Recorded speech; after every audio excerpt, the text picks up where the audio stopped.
नमस्कार दोस्तों, आज हम बात करेंगे एक ऐसे शख्स की जिसने अपराध की दुनिया में एक ऐसा साम्राज्य खड़ा किया जिसे लोग कोकीन का राजा कहते थे।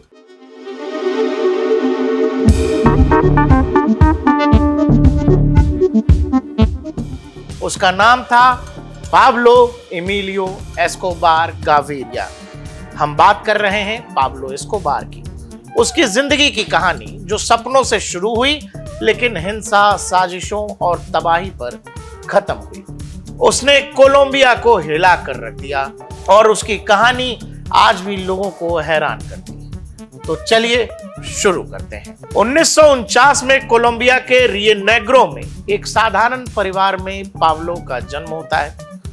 पिता पेशे से किसान थे, माँ सरकारी टीचर यानी कि सरकारी शिक्षक जो हमारे यहाँ लोग होते हैं। बचपन में पाब्लो गरीबी में घिरा हुआ था। उसके पास अच्छे कपड़े तक नहीं थे पहनने के। वो मिडलिन की गलियों में नंगे पांव घूमता रहता था, लेकिन उसके सपने हमेशा से बड़े थे। एक बार उसने अपनी माँ से कहा था, माँ, मैं एक दिन कोलंबिया का सबसे अमीर आदमी बनूंगा। मैं हेलीकॉप्टर से स्कूल जाया करूंगा।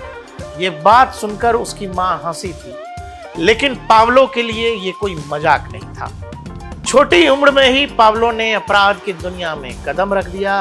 वो कब्रिस्तानों से टॉमस्टोन चुराकर बेचा करता था, नकली डिप्लोमा बनाता था और सिगरेट की तस्करी करता था। 1970 के दशक में जब वो सिर्फ 20 साल का था, उसने ड्रग्स की दुनिया में कदम रख दिया। उसने देखा कि कोकीन एक ऐसा धंधा है जो रातों रात उसको अमीर बना सकता है। 1970 के दशक के अंत तक पाब्लो ने मेडलिन कार्टेल की नींव रखी। उसने कोलंबिया से अमेरिका तक कोकीन की तस्करी शुरू की। उस वक्त कोकीन की डिमांड अमेरिका में आसमान छू रहा था, लेकिन पाब्लो की चालाकी ऐसी थी कि वो कोकीन हवाई जहाज में, पनडुब्बियों में, यहां तक कि डिप्लोमेट्स के बैग में डालकर भेजना शुरू कर चुका था। एक बार उसने कोकीन टायरों के अंदर छुपाया और उन्हें जहाजों में भर कर भेजा। जब टायर अमेरिका पहुंचे तो किसी को शक तक नहीं हुआ। एक और बार उसने कोकीन को तरल पदार्थ में बदलकर पेंट के डब्बों में भरकर उन डब्बों को सीधे मियामी भेज दिया था। एक वक्त ऐसा आ गया कि मेडलिन कार्टेल हर दिन 15 टन कोकीन अमेरिका भेज रहा था और पाब्लो वो हर हफ्ते $420 मिलियन कमा रहा था। इतना पैसा कि वो उसे गिन भी नहीं पाता था। कहा जाता है कि हर महीने चूहे उसकी कमाई का 10% पैसा खा जाते थे, क्योंकि वो नोटों को जमीन में दबा कर रखता था। उसकी दौलत इतनी बढ़ गई कि वो एक बार कोलंबिया की सरकार को पूरा $10 बिलियन का कर्ज चुकाने की पेशकश कर चुका था। पाब्लो ने 1989 में कोलंबियाई सरकार से कहा कि मुझे अमेरिका को प्रत्यर्पण करने से रोको, मुझे बचा लो और मैं कोलंबिया का सारा कर्जा चुका दूंगा, लेकिन सरकार ने उसकी मांग ठुकरा दी थी।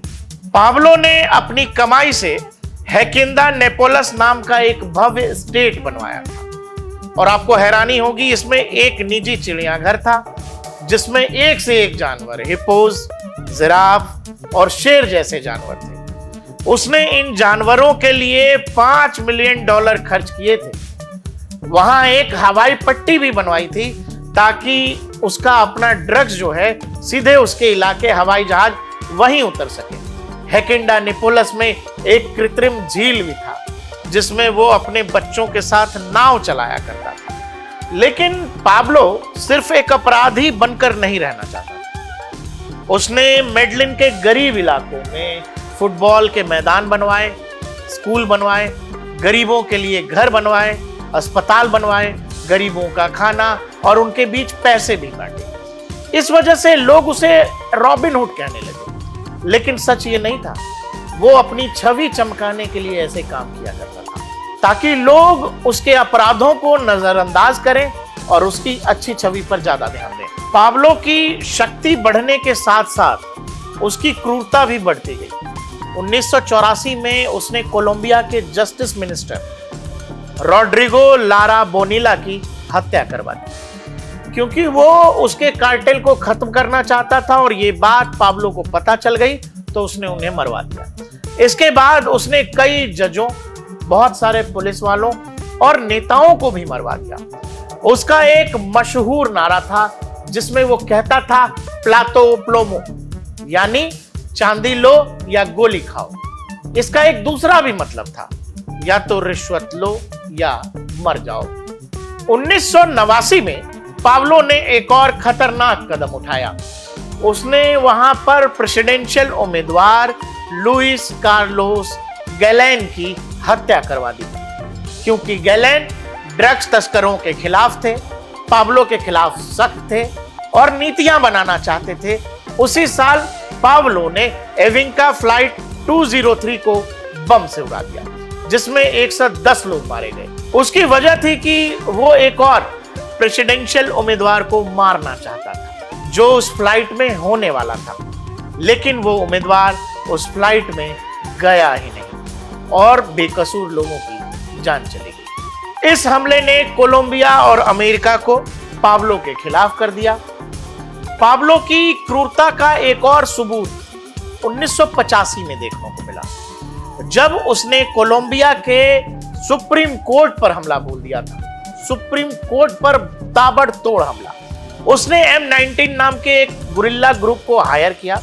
6 नवंबर 1985 को सुप्रीम कोर्ट पर हमला करने के लिए $5 मिलियन उसने उस ग्रुप को दिए थे। इस हमले में 12 सुप्रीम कोर्ट के जज मारे गए और कोर्ट के सारे रिकॉर्ड्स जलकर राख हो गए। पाब्लो ने यह हमला इसलिए करवाया क्योंकि कोर्ट उसके खिलाफ सबूत इकट्ठा कर रहा था और उससे डर था कि उसे अमेरिका भेजा जा सकता है, यानी अमेरिका को प्रत्यर्पित किया जा सकता है। इस हमले ने कोलंबिया को हिलाकर रख दिया और पाब्लो को एक आतंकवादी की तरह पूरे कोलंबिया और अमेरिका में देखा जाने लगा। 1991 में पाब्लो ने कोलंबियाई सरकार के साथ एक और सौदा किया। उसने कहा कि मैं आत्मसमर्पण कर दूंगा, लेकिन मेरी शर्तों पर। उसने अपनी खुद की जेल बनवाई, जिस जेल का नाम था ला सिटाडेल। यह जेल कम एक महल ज्यादा था। इसमें फुटबॉल का मैदान, जकूजी और बार भी थे। वहां पाब्लो अपने ड्रग्स का धंधा भी चालू रखता था। वहां एक डांस बार भी था। उसने अपने दुश्मनों को जेल में बुलाकर उनकी हत्या भी की। लेकिन 1992 में जब सरकार ने उसे दूसरे जेल में शिफ्ट करने की कोशिश की तो पाब्लो जेल से फरार हो गया। उसने अपने गार्ड्स को रिश्वत दी और रातों रात जेल से गायब हो गया। अब वो कोलंबिया का एक भगोड़ा बन गया था। 2 दिसंबर 1993 पाब्लो के जीवन का आखिरी दिन था। कोलंबियाई पुलिस और अमेरिकी DEA ने मिलकर उसकी लोकेशन का पता लगा लिया। वो मेडलिन के एक लुइस ओलिवोस इलाके में छुपा हुआ था। उसने अपने बेटे से फोन पर बात की थी और उसी कॉल को ट्रेस करके पुलिस उसके ठिकाने तक पहुंच गई। पाब्लो अपने बॉडीगार्ड के साथ छत पर भागा भी, लेकिन पुलिस ने उसे गोली मार दी। उसकी मौत के साथ ही मेडलिन कार्टेल का अंत हो गया। लेकिन उसकी मौत के बाद भी उसके अंतिम संस्कार में आप हैरान होंगे 25,000 कोलंबियाई लोग आए थे, क्योंकि वो आज भी उसे एक नायक की तरह मानते थे। पाब्लो की मौत के बाद उसकी संपत्ति बिखर गई। हैकिंडा नेपोलस आज खंडहर में तब्दील हो चुका है। उसके हिप्पोज कोलंबिया में एक पारिस्थितिकी समस्या बन गए हैं, क्योंकि उनकी संख्या बढ़कर 100 से ज्यादा हो गई। लेकिन पाब्लो का नाम कोलंबिया में आज भी एक किंवदंती की तरह लिया जाता है। कुछ लोग उसे रॉबिन हुड मानते हैं, तो कुछ लोग उसे आतंकवादी मानते हैं। उसकी जिंदगी एक ऐसी किताब है जिसमें हर पन्ना खून, साजिशों से भरा हुआ है।